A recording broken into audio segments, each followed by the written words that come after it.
Tweet or not to tweet? Nikada nije bilo pitanje, iako X mrežu brendovi baš zaobilaze. A metalac je uvek na ivici i istrajava baš kao i njegove šerpe.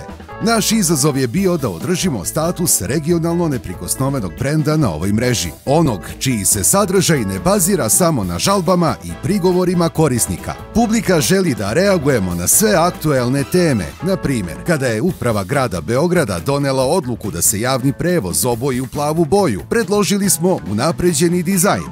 Jer, što da ne, otvoreni smo za kolaps. Kao i za šetnju ulicama Beograda. Kad smo kod šetnji, razumemo se i u modne piste, to jest inspirišemo druge svojim šerpa stilom. Odgovorimo na svaku poruku, čak i kada neko dođe iz Zemuna u Gornji Milanovac, samo da bi nas častio burekom. Pozdrav za legendu! Isprobali smo AI, modernizovali se.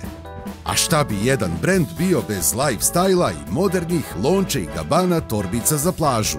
Među top objavama izdvojit ćemo najstrašniju priču iz kuhinje. Imala je 400.000 impresija. Nepodnošljive sunčane dane koristili smo da se našalimo oko solarnih panela na našoj fabrici. 130.000 impresija uložili smo u pravopis. Sepra, kapiraš? A rođendan smo proslavili sa preko 150 čestitki i komentara od zajednice. Rezultati: 4,3 miliona impresija za godinu dana koštale bi nas oko 5.800 evra da smo plaćali Ilonu Masku, a nismo. 166.000 angažovanih korisnika su logična posljedica svega toga, a 11.300 ljudi usudilo se da posjeti našu stranicu. Podelili su nam sadržaj skoro 3.000 puta i sačuvali za kasnije skoro 1.000. I sve to sa 0 uloženih evra u oglašavanje. Sad može kraj.